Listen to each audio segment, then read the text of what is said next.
Hello everybody for the class of the Professor George Minutes. This is Cauê Oliveira, and today for my project I chose social Darwinism because it's a subject that I really like. It's not a I like that much, but it is one of I really understood and comprehend everything when I was in high school. So I'll basically talk about social Darwinism today. So let me just real quick set up the last stuff. Let's go.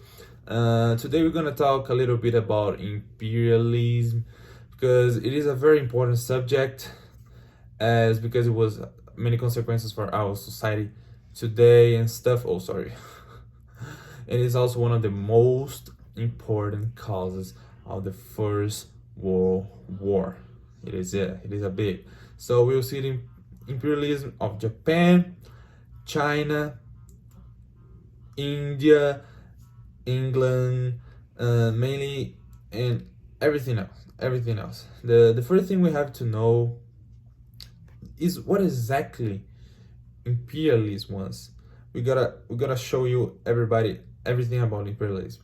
The previous definition of imperialism is uh, is that it was the policy of expansion of power and domination of some countries over others.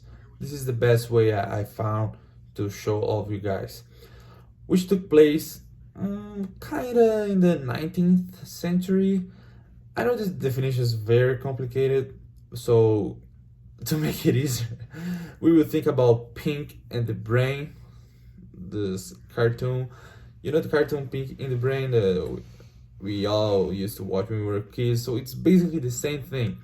They are mice, little small, but they want to take all of the world. These are tiny countries, but very, very powerful. They want to dominate the world too, just like the cartoon. So the first thing we have to understand is the reason that led these countries to expand and conquer all the territories. This is what we're going to start with, because it's the beginning, so we gotta start with this. So the first and most important reason was the industrialization, definitely. Remembering that we just went through the industrial revolution, so the countries that industrializes, especially England, because it's the main one, needed raw materials like consumer market. They need all of this stuff because of industrialization. Also places to invest and earn money, because now they have money. Strategic areas. So they also simply wanted to expand empires, like especially the British Empire. They also wanted population flow, because at the time the countries were full, the cities were very, very crowded, very crowded. So they wanted to alleviate the overcrowding of the urban spaces, because everything was full, and it's like small crowd to a new conquered territories. This was what they wanted to do, but the justification they used for all the aggressiveness towards the people was simply ridiculous, ridiculous. Because and for this entire expansionist and imperialist rush of these countries was like a humanitarian, like ideological reason. The excuse that countries used to conquer new territories at the time was and to impose their cultures on continents, countries, and peoples, was that they were taking civilization to less developed people. This was the main, because they had just published Darwin's idea about the evolution of the species.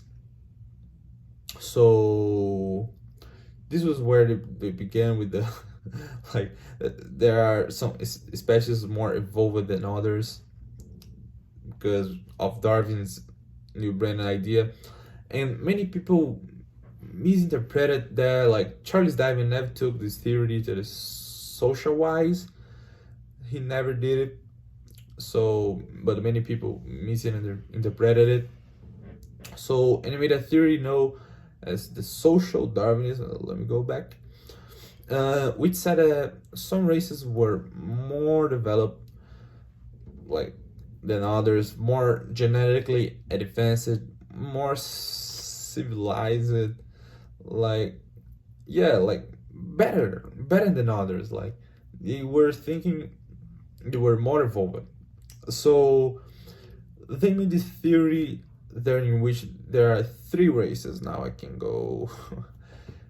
The Caucasian race, the first one, which were the European whites, like the oh my god, the Mongoloid, that was the American Indians, and the Asians ones, and excuse me to all my black friends, the Negro race, we were the black and Africans.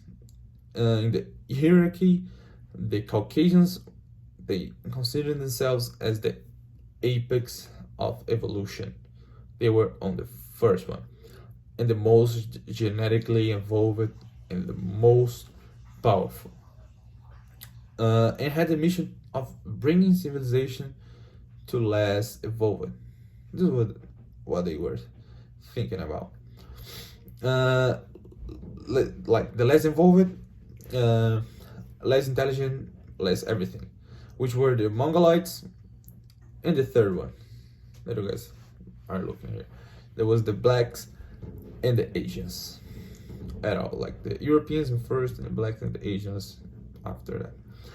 At this point, we need to differentiate like colonialism from the neo-colonialism, because new colonialism is, of course, the new colonialism that took place when European countries began like to conquer Africa and Asia. This is the new colonialism. So colonialism is what we already know, that it was when they discovered and started to colonize America, Spanish America, Brazil, North, yeah, of course, North America and everything else.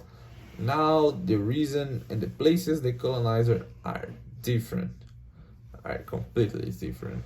They are totally different. So this is as began of the new colonialism. This new colonialism that they established, the first difference, of course, is where they colonized it. The first difference is, at the time, like the colonialism was mainly in the coast of Africa, mainly the part of Africa like closest to Europe and in America, which had like just been discovered. Now during the imperialism, the colonized areas were like the countries of all across Africa and Asia. All of these countries, especially the region close to China, Japan, India, in India, and the goals are different. Like as I said, they wanted to drain all the population. They wanted like more natural resources, more consumer market. In 16th century colonialism, like in other hand, in completely other hand, they want like tropical products like spices. For example, I'm sorry. So, going back, like the interests of the colonizing countries, like totally changed from the colonization of the 16th century to the colonialism. Like in the 16th century, they explored America and the coast of Africa in search of spices and tropical products yeah, spices and sort of like pau Brasil, sugar cane, tobacco, and another thing that changed was like uh, the justification, like they use it for the expansion, like the reason they used to sell to say that was for expansion. Like in the 16th century, they went with the history of expansion of faith, catechizing the Indians, taking Christianity to the South America, and in the 19th century, the justification was this civilizing mission, this kind of thing, that they had to bring civilization, as I told you guys before. Like bringing civilization to the non-involved with people that know evolution, back into the social Darwinism. The areas that Europeans conquered became colonies, protectorship, or zones of influence zones. Yeah, areas of influence. The colonies were directly governed by the metropole, by the country, like the metropole, the country that put their the country put their representative who would govern the place, who would like be part of the empire or the country, you know. So the colony would be part of the country. Like for example, the British empire has already like conquered a third of the world at some point. They really gone a long way with this stuff of pink in the brain, all this authority so far. Or the country or region could become a protectorship. The colony protectorship will, which like protectorship maintain the regional leadership.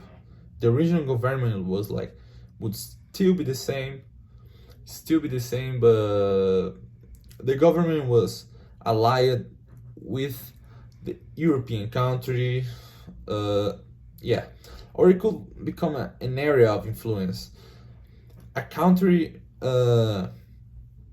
with formally autonomous government, but which is like subject to an unequal treaty or an agreement with an European country, like unequal, or because it favors the imperialist country more than it does to itself, or because the country didn't want to keep the agreement, but it happened like by force.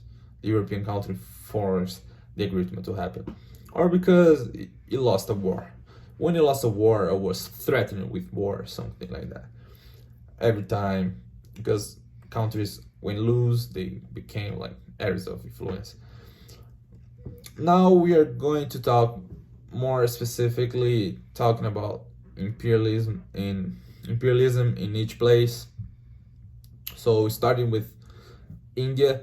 India had a very rich trade, very rich commerce, especially in fabrics and this type of stuff. At the beginning of the 19th century, the trade, all the commerce was all organized. It has like a monopoly of the West Indian Company, which was the only one that traded, commercialized Indian products. India was influenced like a protectorate of England, like a protectorship actually of India, like because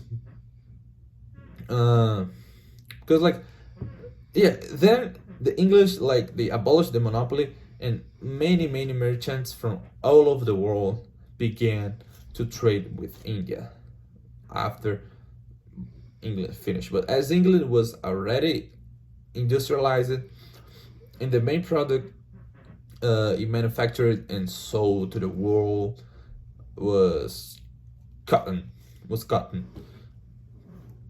fabric, like. So after a while it ended. India's very famous and most profitable fabric commerce they used to have, the fabric trade. So it was the most profitable thing for India, and England ended it. as it starts to produce a lot of fabric, India started to buy fabrics from England instead of England and the India company be buying all this stuff from India, you know, because it was there. Like, furthermore, India was not very happy with the English places anywhere, with the imperialist advance of other countries, with all of these stuffs.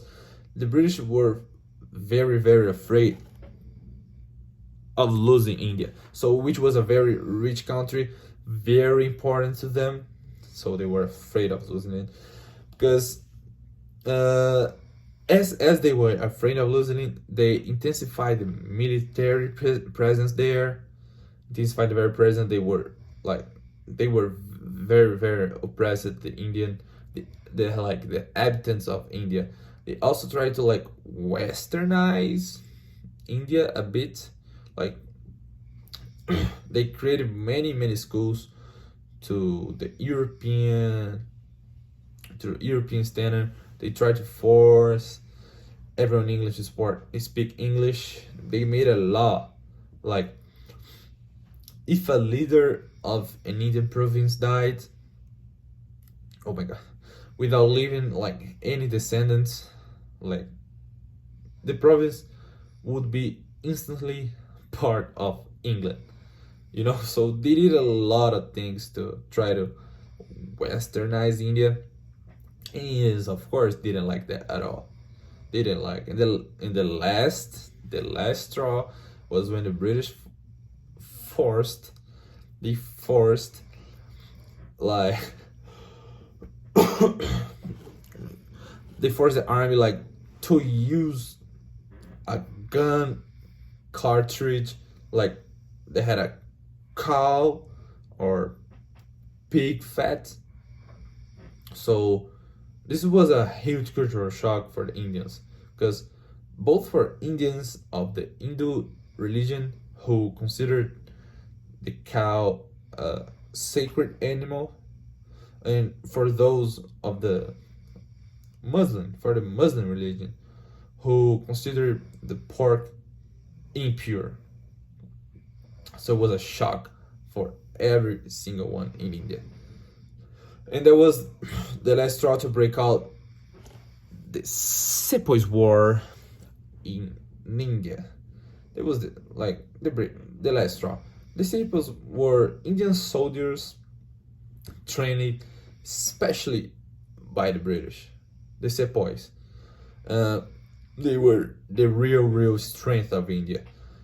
And they had a great war, which England ended up winning, and later England backed down with some rules, of course, but they continued to maintain control over India.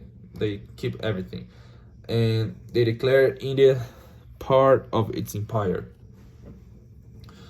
So in the end, India became an English colony, as I said in the beginning. So now we're going to see the imperialism that happened in China. In my opinion, China was the country that suffered the most with imperialism, because it was a very, very close country, socially and also economically. They have a government very centered in the emperor's hand, as every other Asian, in a very close commerce. They had no interest in Western goods and that Western products, not at all. They had no interest. So they were very good.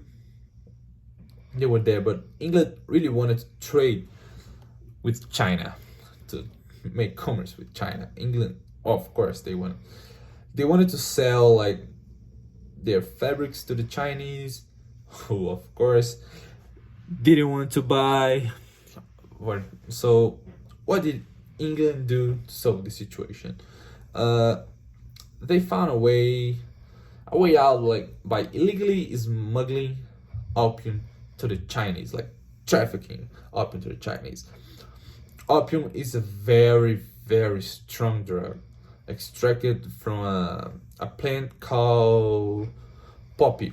And the Chinese were very like they were very unhappy because so England started smuggling this drug to the Chinese, trafficking this drug to the Chinese.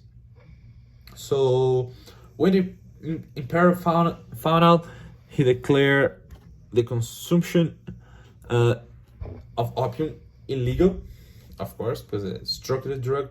So the British understood this as an offense because the British are very, very easy to offend. Like at the time, nowadays they're very easy to offend. Like they declared war on China. It was the Opium War. Let's go to the Opium War. In this case, there were two Opium Wars, but most history books treat them as one Opium War. So I'm gonna tell why. It's because there was like a very, very little gap between them. So that was the first Opium War. When the emperor like banned the consumption of opium in China, because England was dealing a lot of opium. People were getting like addicted to drugs in China, and then England declared war, and of course they won. They were really, really strong, and in the end they imposed the Treaty of Nanking, the Nanking treatment, that China had to open some ports to trade, to make commerce with the Europeans, and they have to like give Hong Kong away.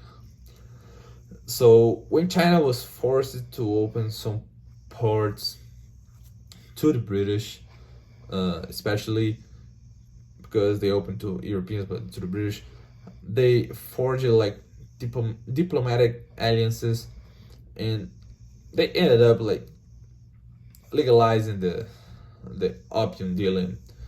So opium was legalized, and like in addition, they also opened the ports for many European countries to abuse of the poor China. Poor China was abused. A few years later, like this, by accident, the Chinese captured an English ship. A few years then, by accident, and England declared war again. Was a terrible stuff, and it was the second Opium War. England also won the war. In the end, England tried to impose another treaty on China, of course, in which China had to legalize the consumption of opium. I'm gonna drink some water real quick. My throat is hurting. I'm back. I just had to drink some water real quick. If you listen, is my teammate. He's snoring. I'm in the hotel. I cannot avoid. So the treaty was in which China had to legalize the consumption of opium. They had to give up some territory, give the British access to even like more ports from the first Opium War, and China refused to sign the treaty. And the English revolted by this. Of course they were revolted. Set fire in the emperor's palace. They almost declared another war would be like the third war.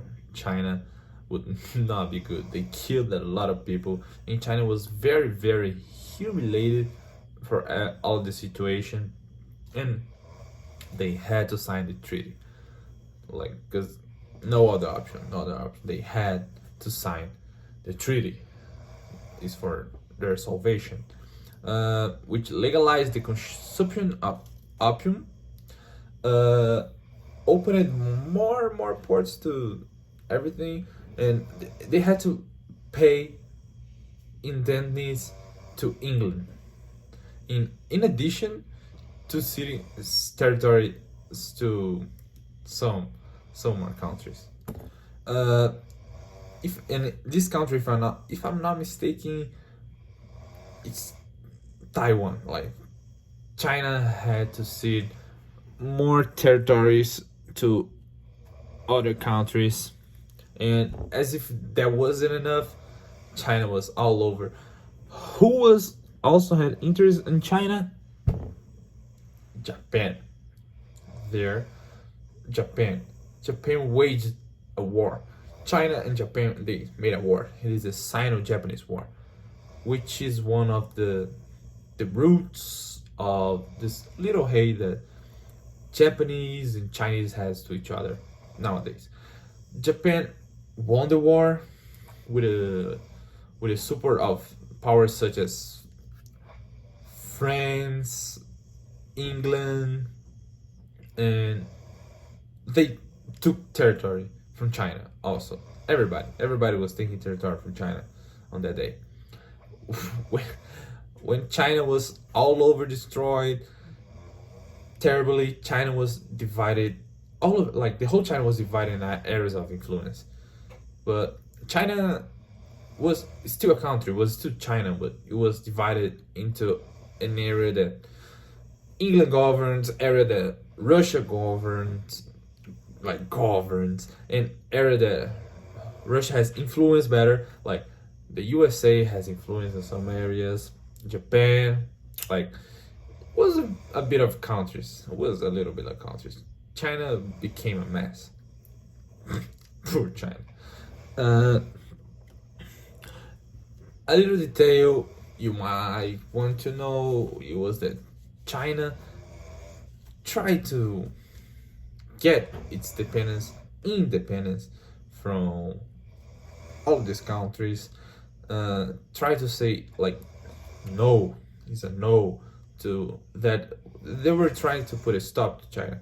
For example, the Boxers Wars, which was a nationalist group that tried to go against British interference in China, but they lost.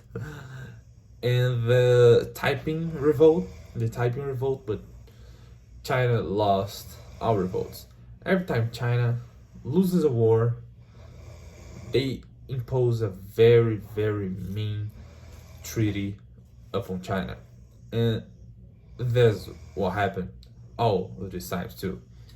So China was divided into areas of influence and had signed like unequal treaties which only favored other countries, everyone but China.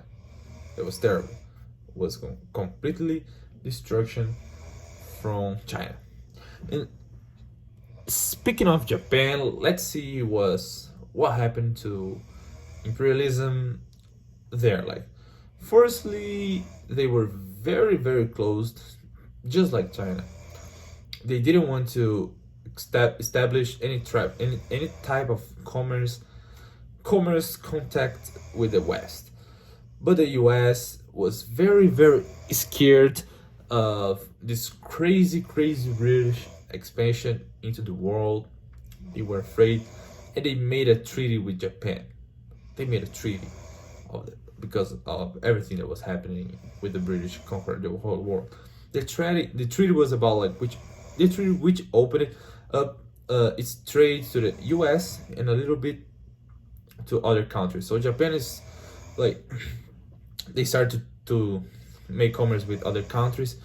Japan changed emperors, changed capitals, like everything happened. Like, and this new emperor, like the 45 years, he was the emperor, were known as the Meiji era. The Meiji era was characterized by the westernization of Japan. Was the main thing. In order not to be like other Asia countries which ended up succumbing to European countries and becoming colonies, or protectorship. Japan wanted to be different and ended up becoming westernizing. Westernizing. The emperor established many measures to westernize Japan a little bit, of course. It changed the capital. It made a lot of schools in the European standard. That was what was happening at the time. He sent a person to Europe to study Europeans constitutions, like in order to Japan, they want to make a new constitution. So they sent a guy like that was like this new constitution was based in the German constitution, but with like ancient Japanese traditions. So many Japanese went to study in Europe to become great professionals, great workers, and this ended up causing Japan to industrialize, of course. And then instead of becoming a colony, as many countries in Asia did, Japan became a colonizing country. Kinda colonizing country. Something like that. It also went on the imperialist hunt. It waged like fought wars against Russia for Manchuria and won this war. It fought a war against China and won this war, conquering some areas from China, of course. And it also went advancing through the Pacific, conquering like some small islands. Speaking of the U.S., they also ran an imperialist race. Yeah, but it was a little bit different from the European imperialist race. Was a little bit. Instead of conquering the lands and claiming they were part of the U.S., if I can say like that, that they limited themselves to intervening economically in these areas. The only exceptions were Cuba, Philippines, and Puerto Rico. First, the U.S. they fought a war with Mexico, conquering a lot of Mexico's territories. They also fought a war against Spain because Spain had ended up like Spain destroyed one of the U.S. ships and they declared war and they won this war. So Spain gave the U.S. the Philippines. Yeah, they gave the U.S. the Philippines and Puerto Rico, which became part of USA. Spain also no longer owned Cuba, which was a Spanish colony. After that time, so the U.S. established it. They started to make influence over Cuba, and they like forced Cuba to accept a new amendment to their constitution of the time. There was the Platt Amendment. Platt. It determined the if anything happened in Cuba that was against U.S. interests, they could intervene. They could do anything they want to stop it from happening. This amendment is a very good example of the policy of the big stick, which the U.S. implemented around that time. The policy of it was a policy of intervening militarily in other states, mainly in Central America, to guarantee their interests. That's the big stick policy. Another thing about American imperialism was the Panama issue, if I could say like that. At the time, Panama was part of Colombia, and the U.S. encouraged Panama's independence. The U.S. encouraged it to happen, independence from Colombia, and they helped building the Panama Canal. Afterwards, a long time ago, a long time after, they began to control this channel because many ships pass through there. Like the toll tax is very high and everything else. And that was the goal of America influence in Panama. That was the main, the goal. However, the most important imperialism that we have to remember, which greatly influenced the First World War, was imperialism that took place in Africa. Of course, for sure. Africa is very big. There is no way to speak specifically like we did with China. China, Japan, America, but Africa was very dominated by the Europeans.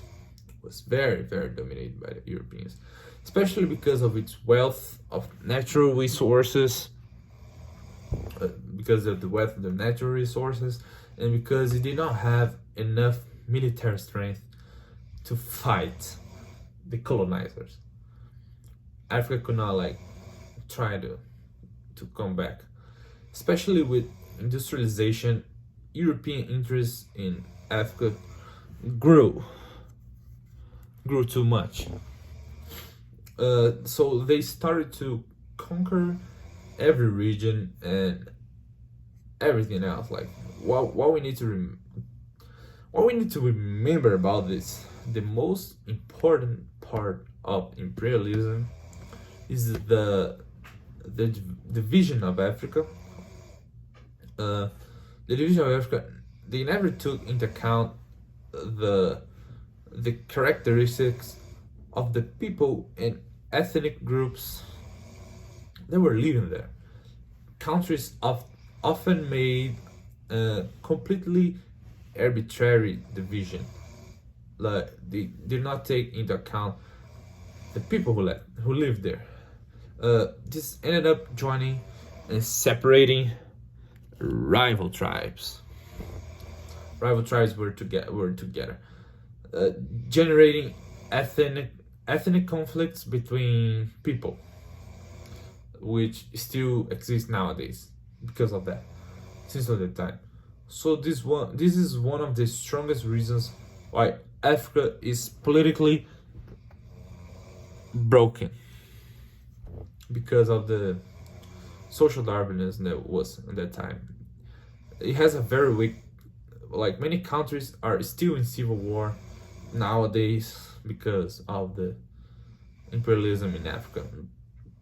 This made Africa very economically dependent on all the European countries. Africa is dependent, but what happened to it? Like mainly because of countries with late unification. For example, Italy and German, which became countries like they became like too late for they arrived late in the imperialist race. The Berlin Conference took place, and what happened in that, like Italy and Germany had just been unified and said like, hey, we've become a country now, and Africa is already divided, so let's fix it. We also want a piece of the Africa. Like then there was the Berlin Conference, a big meeting between European countries, between them, which took place in Berlin, Germany, of course. So they determined the rules for the partition out of Africa. It didn't divide Africa, it only determined how countries would divide Africa in the future. They did just the laws. So what is this conference determine? For you to own an area, you would have to occupy the area. This generated a huge occupational race known as the hurdle race, in which countries sent a lot of people to occupy places in Africa, and to say like this place has Germans, so this area belongs to Germany. Yeah, this generated many new chains in the world map, and once again it disrespected the African people, because he did not take in account like the differences between these people. They were just like putting everyone together. They did not respect the difference between them, like tribes and all that stuff, and a lot of conflicts. And then on the eve of the Vespers of the World War I, all of Africa was already scrambled. Like, if it happens to remember, think about how many African countries speak French, Portuguese, especially like English, because they were the countries that colonized these African people. That's why they speak European languages nowadays. And on the vesper of the World War I, the Africa was all divided, was fully shared, if I can say it like that. This caused a little problem in Europe, because before, when European countries like they disagreed, they would settle the fight in Africa. Like, if France is mad at England, it would not attack England directly. It would try to conquer an English area of Africa. So now that everything was shared, everything was already set it up, European conflicts were resolved in Europe itself. They used to fight in Europe to the conflicts instead of Africa, not anymore in Africa. Africa was no longer an escape valve from all the European tensions from for that days. Like, and since the stations were taking place in Germany, 2 years from now, in 1914, the First World War will break out. One of the great causes of it was precisely the imperialist race, the imperialist conflicts that took places, especially in Africa, was one of the biggest causes. So, like, every time when you hear about the imperialism, you gotta know that it is definitely is one of the main causes of the World War, because countries were fighting after the African countries, the European countries especially were fighting after the African countries. So as everything was already shared, was no new land. I don't, if I could say like that, there's no new land anymore. Nobody can, there's no more land to you conquer, because but you know that the European countries at that time, they always wanted more.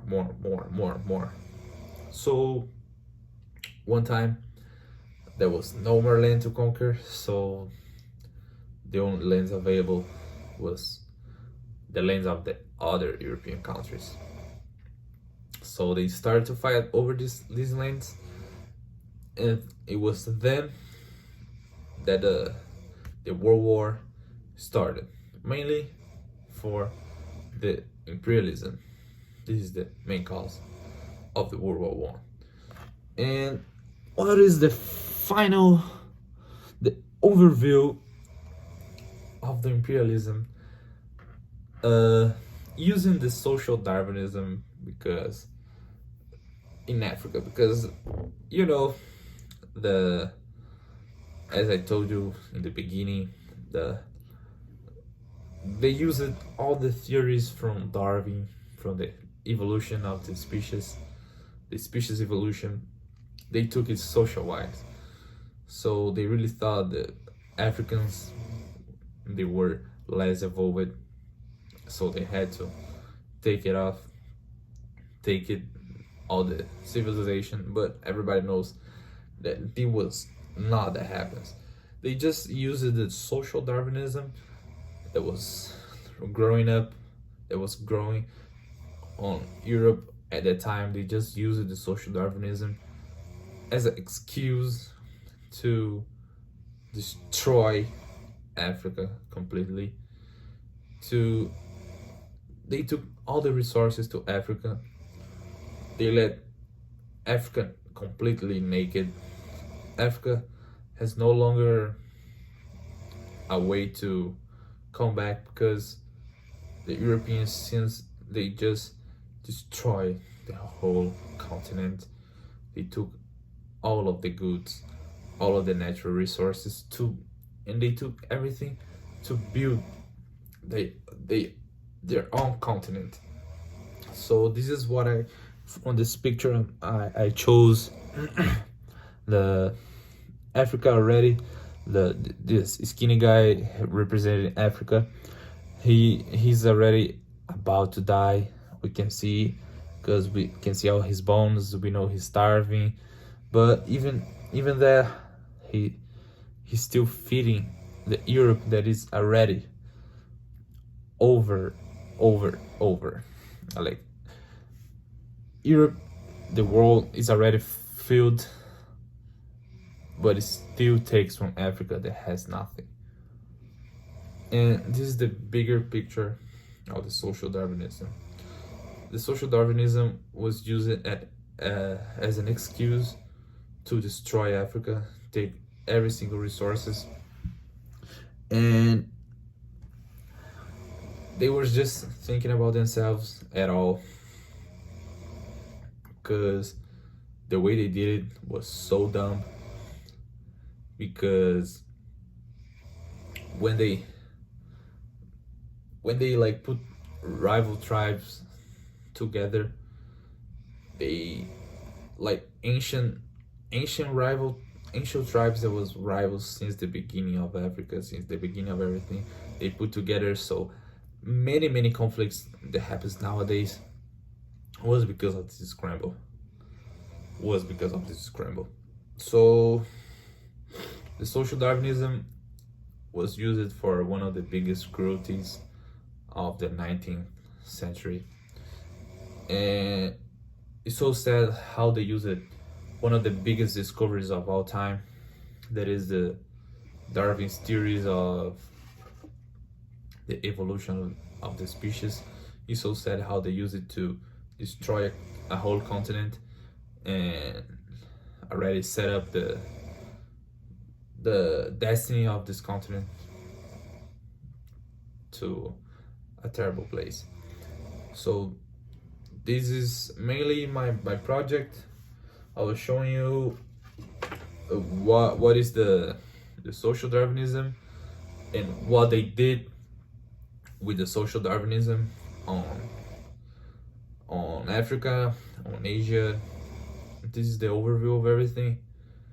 I hope you guys enjoyed. I hope you guys could understand a little bit more from the social Darwinism and of course of the imperialism, because the imperialism happened because of the social Darwinism.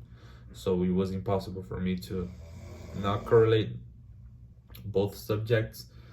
So this is it, guys. I hope you guys enjoyed. You guys have a good night.